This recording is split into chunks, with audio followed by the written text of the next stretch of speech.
गोरखपुर सदर से योगी आदित्यनाथ के लिए विधानसभा की सीट छोड़ने वाले डॉक्टर राधा मोहन अग्रवाल को भारतीय जनता पार्टी ने उनके त्याग का प्रतिफल दे दिया है। राधा मोहन अग्रवाल को राज्यसभा भेजा जाना कई मायनों में भारतीय जनता पार्टी का बड़ा संदेश है।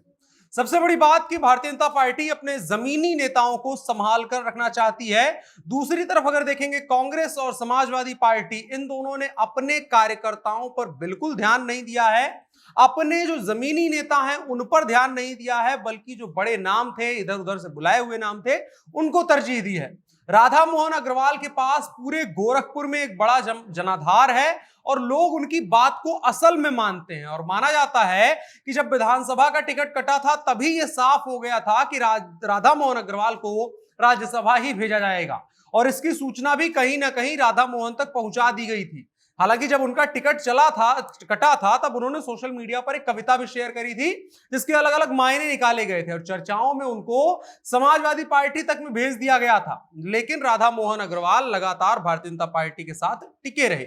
उन्होंने फेसबुक पर जो पोस्ट किया था जिसके मतलब निकाले गए थे वो कुछ ऐसे थे: जला अस्थियां बारी बारी सुलगाई जिसने चिंगारी, जो चढ़ गए पुण्य वेदी पर लिए बिना गर्दन का मोल, कलम आज उनकी जय बोल। इसके साथ उन्होंने ये भी लिखा था कि महाराणा प्रताप के बलिदान की कल भी जरूरत थी, आज भी है और कल भी रहेगी।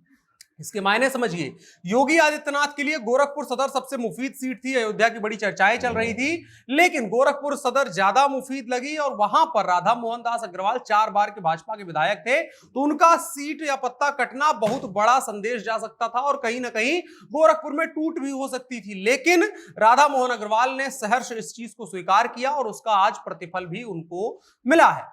अब राधा मोहन अग्रवाल के लिए मौका था कि उनको उनके बलिदान का मोल मिले और अब वही हुआ है।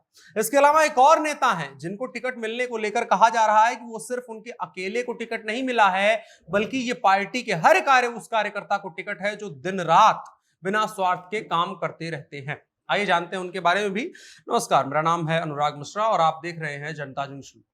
एक तरफ जहां समाजवादी पार्टी और कांग्रेस के को लेकर के यह कहा जा रहा है कि सभी को पैराशूट से उतार करके राज्यसभा का टिकट दिया जा रहा है, उत्तर प्रदेश के लोगों को महाराष्ट्र और उधर के राज्यों से टिकट दिया जा रहा है, समाजवादी पार्टी के ऊपर आरोप लग रहा है कि किसी के इशारों पर टिकट दिया जा रहा है और तमाम चीजें हैं, तो दूसरी तरफ भारतीय जनता पार्टी में कुछ ऐसे नाम हैं जो थोड़ा सा चौंकाते भी हैं और थोड़ा सा आश्वस्त भी करते हैं भारतीय जनता पार्टी के कार्यकर्ताओं और जमीनी नेताओं को कि अगर आप अच्छा काम करते रहेंगे तो संगठन आपकी अनदेखी नहीं करेगा। इनमें से एक नाम राधा मोहन दास अग्रवाल का है, तो दूसरा नाम है डॉक्टर लक्ष्मीकांत वाजपेयी का।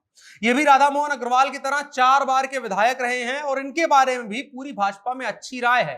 कभी उत्तर प्रदेश भाजपा के प्रदेश अध्यक्ष रह चुके हैं, मेरठ से 4 बार विधायक हैं और मेरठ में भारतीय जनता पार्टी का गढ़ मजबूत करने में बड़ा योगदान लक्ष्मीकांत वाजपेयी का माना जाता है। आपको कई तस्वीरें ऐसी मिल जाएंगी जब ये अपने विधानसभा क्षेत्र में विधायक रहते हुए बिना लाव लश्कर के स्कूटर पर घूमने निकल जाया करते थे, पीछे किसी को भी बैठा करके अपने लोगों के बीच में चले जाया करते थे। इस सहजता ने उनको एक तरीके से पश्चिमी उत्तर प्रदेश का स्वीकार्य नेता बनाया था और उनकी धमक उत्तर प्रदेश के हर हिस्से तक चलती थी, भले ही पश्चिमी उत्तर प्रदेश से वो चुनाव लड़ रहे हो। लेकिन इस बार भी उनको विधानसभा का टिकट नहीं मिला था, पिछली बार भी नहीं मिला था, तो कहा गया कि अब भाजपा अपने मेरठ के दधीच को किनारे लगा चुकी है। और जब राज्यसभा की सूची आई तो राधा मोहन अग्रवाल के साथ साथ एक नाम डॉक्टर लक्ष्मीकांत वाजपेयी का भी रहा।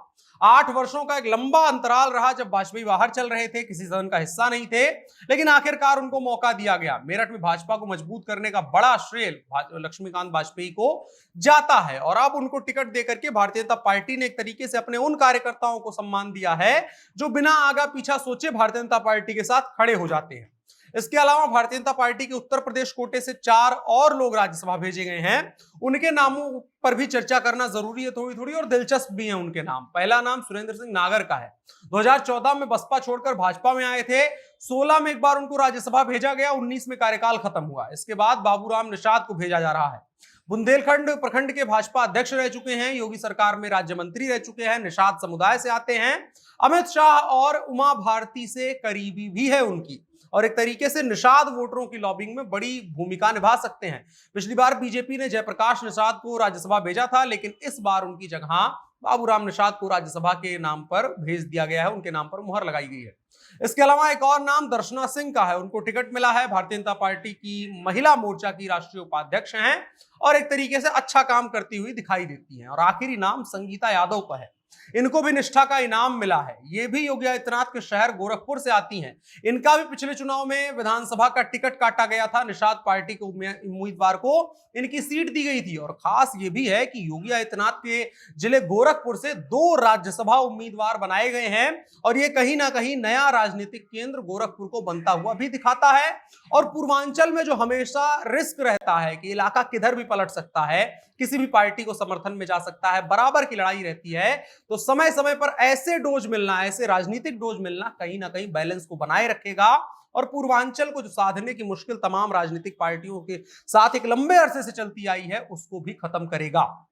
और योगी आदित्यनाथ के जिले से 2 लोगों को टिकट मिलना अपने आप में कई संदेश भी लेकर के आता है। और इनमें से अधिकतर नाम हुए हैं जो अक्सर लो प्रोफाइल रहते हैं। संगठन में इनकी बड़ी पकड़ है लेकिन आम जनता के बीच में बड़ा लो प्रोफाइल रहते हैं, हवा बना करके नहीं चलते हैं, लेकिन फिर भी उनको सम्मान दिया गया है जो भारतीय जनता पार्टी के अपने कार्यकर्ताओं के बीच में कहीं ना कहीं एक अच्छा संदेश देने वाला। और खास बात है, इनका विरोध नहीं हुआ है। वरना अगर आप कांग्रेस पार्टी का राज्यसभा का टिकट आया है, उसके बाद से आप न जाने कितने ऐसे कांग्रेस पार्टी के नेताओं को देखेंगे जो एक ही बात रटे जा रहे हैं, शायद मेरी तपस्या में कुछ कमी रह गई होगी। टीवी पर आप पवन खेड़ा को देखते होंगे, बहुत बहस करते हैं कांग्रेस की तरफ से। उनका भी कल शाम को यही ट्वीट आया कि शायद मेरी तपस्या में कुछ कमी रह गई है। कुछ ऐसे लोगों को कांग्रेस पार्टी में टिकट दिया गया है जिनका जमीन पर जनाधार कुछ नहीं है। यही साफ साफ लिखा जा रहा है कि अगर उनको लोकसभा में उतार दिया जाए तो अपने दम पर अपनी जमानत तक नहीं बचा पाएंगे, लेकिन राज्यसभा से उनको उम्मीदवार बना दिया गया है। और यही अंतर कहीं ना कहीं भारतीय जनता पार्टी और कांग्रेस में नजर भी आ रहा है कि भारतीय जनता पार्टी आगे बढ़े जा रही है और कांग्रेस पार्टी लगातार नीचे जा रही है। और भी कुछ ऐसी खबर आएगी तो उस पर हम बात करेंगे। फिलहाल के लिए इतना ही। आपकी राय क्या है? इन नेताओं को राज्यसभा भेजा गया है, उनको लेकर के आप क्या सोचते हैं? कमेंट बॉक्स में जरूर बताइएगा और वीडियो को साझा करिएगा। फिलहाल के लिए इतना ही। मेरा नाम अनुराग मिश्रा है, आप जनता जंक्शन देख रहे थे। कैमरे पर मेरे साथ ओम प्रकाश थे। शुक्रिया।